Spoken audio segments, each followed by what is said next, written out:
Did you make sure you had everything? And you got everything packed. You're not missing anything? Because there's no way you can come back. I'm not going to be here. Okay. Are y'all going to be good this weekend? I'm not going to get any calls that you're being bad? No. I'm not ready to have another kid. I have 2 other little ones that I take care of. Other forms of birth control failed me. It makes me think back to had I just wanted to, take a test a few days earlier, maybe this could have been different. I'm getting ready to go to Oklahoma to go get an abortion. And my mom does not know that I'm going to do this. I can't tell her the truth, she'll disown me. I don't want to live in Texas anymore. I feel like I can't make a decision for myself, for my body and my family. I feel like these decisions are being made for me, and I feel like I'm trapped. In early September, Jasmine found out that she's one of the many people who can't get an abortion in Texas due to a new state law that's banned abortion as early as 6 weeks into pregnancy. So she's heading out of state.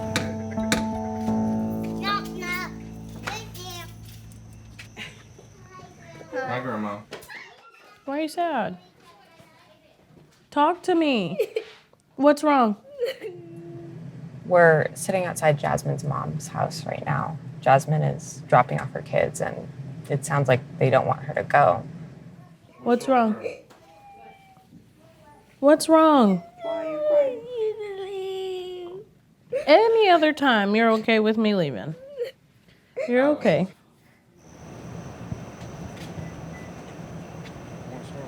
I just feel really bad. I just can't wait for this to be over.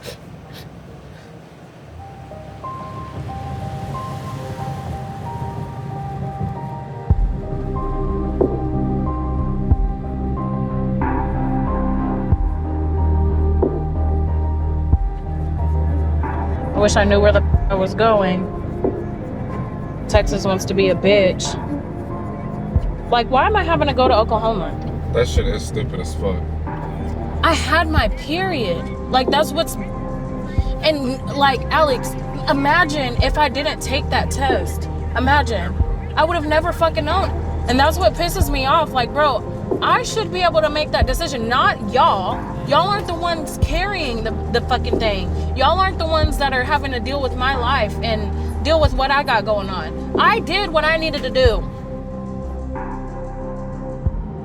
It's 11 p.m., and we have just crossed the border into Oklahoma. We've driven 100 miles, and we've got another 100 to go.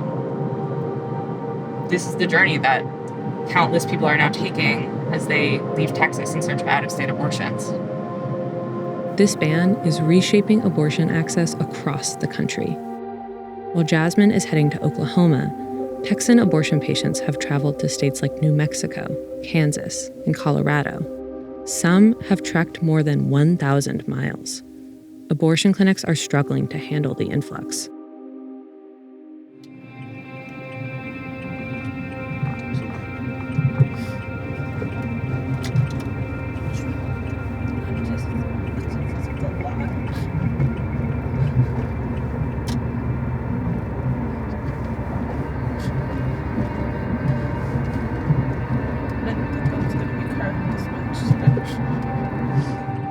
While it's legal for Texans like Jasmine to get an abortion in Oklahoma, it's no safe haven.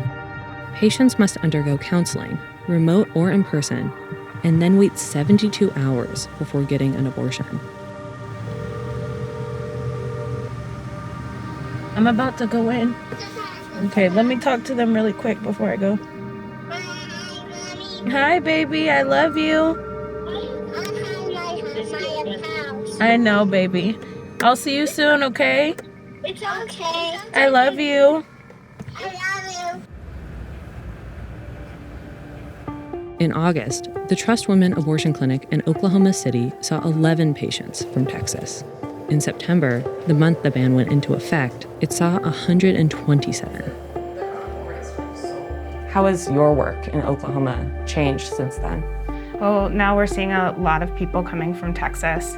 We've had a significant increase in the amount of patients that we're seeing in each clinic. In fact, we've actually added clinic days in order to handle the volume increase. How many patients are you seeing from Texas? Yesterday, every patient I asked where they came from Texas. When you see a patient who's come to Oklahoma, gone through all of those obstacles, how do you feel? I'm angry, but it also is just so frustrating, right? Like, this is healthcare. If a person wants to end a pregnancy, they're gonna find a way to end the pregnancy. How long have you been waiting? My appointment was at 9 a.m. It is now 12. They anticipated me waiting, a lot longer, but it's been a very long wait, and I'm exhausted. When you walked into the waiting room this morning and you saw all of the women who were there, what did you think? What's crazy? My first thought was, I see a lot of women of color in here. I don't have control. I had to do all of this to get this done, to keep my life running as smooth as possible, as normal as possible. And now, it scares me for other women. They're gonna get desperate. They're going to do things that are not, for their better health.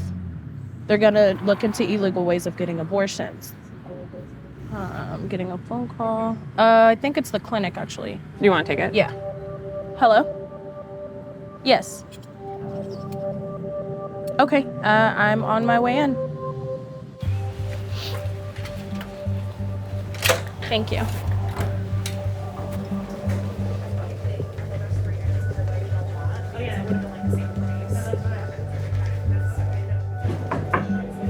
Hi, I'm Dr. Bass. It's nice to meet you. Nice to meet you too. All right, so you get this little brown paper bag to go, all right? Inside of it is everything you should need for the next couple days, okay? So this is the medicine that you put into your cheeks tomorrow, okay? And because you're past 9 weeks, okay, we're actually gonna give you a second dose of that medication. Okay. Same thing, you put it in your cheeks. This time it's 4 hours later, okay? Okay. So whenever you take these, you wait 4 hours and then you take these. Okay. Okay, any questions about that? Nope. So you hold that, and then I'll have you hold out your hand for me.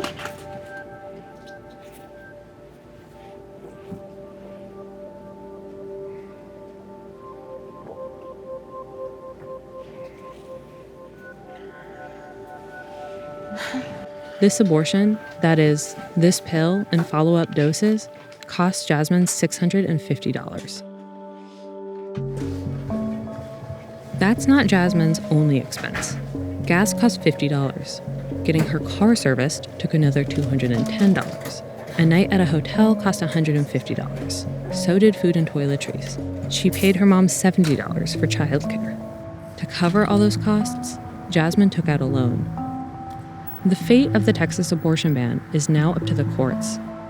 In a recent filing, the Texas Attorney General defended the ban by arguing that it stimulated interstate commerce. How long is it going to take you to financially recover from this? At minimum, maybe 6 months. At minimum. I would say probably closer to a year. How do you feel about that? That part is ridiculous. I could have cut the cost in half had I been able to do this in Texas. But the outcome of this is worth it. It's definitely worth it all. In December, the Supreme Court will hear a case that could overturn Roe v. Wade, the 1973 decision that legalized abortion nationwide. If Roe falls, abortion would be unprotected in more than half of U.S. states. What do you feel like the future of abortion looks like in this country?